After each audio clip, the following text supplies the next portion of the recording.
I travel 100 days a year for work, and for most of that, I am traveling alone. So this comment is 100% accurate.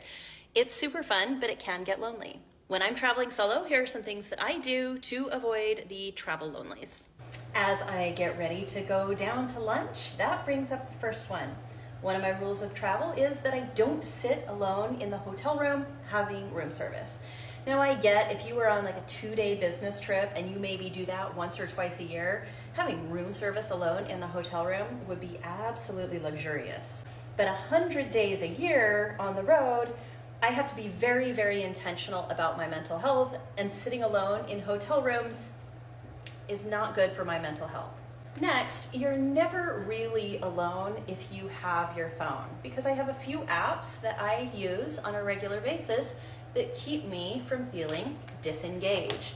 First, of course, TikTok, because I love the community that we've created here, and you guys are so much fun to take along on all of my different adventures, so I really enjoy the process of being able to share an experience with you.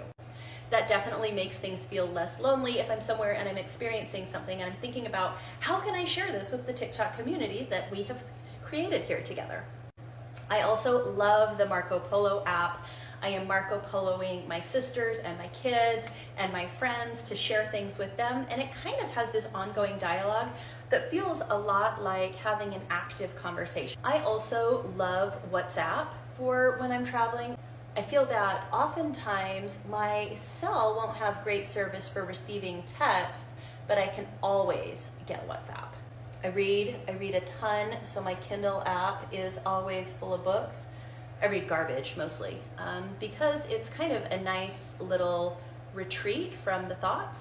But to go and sit in a restaurant and pop out my book and read my book, but be in a space surrounded by people, feels a lot less lonely.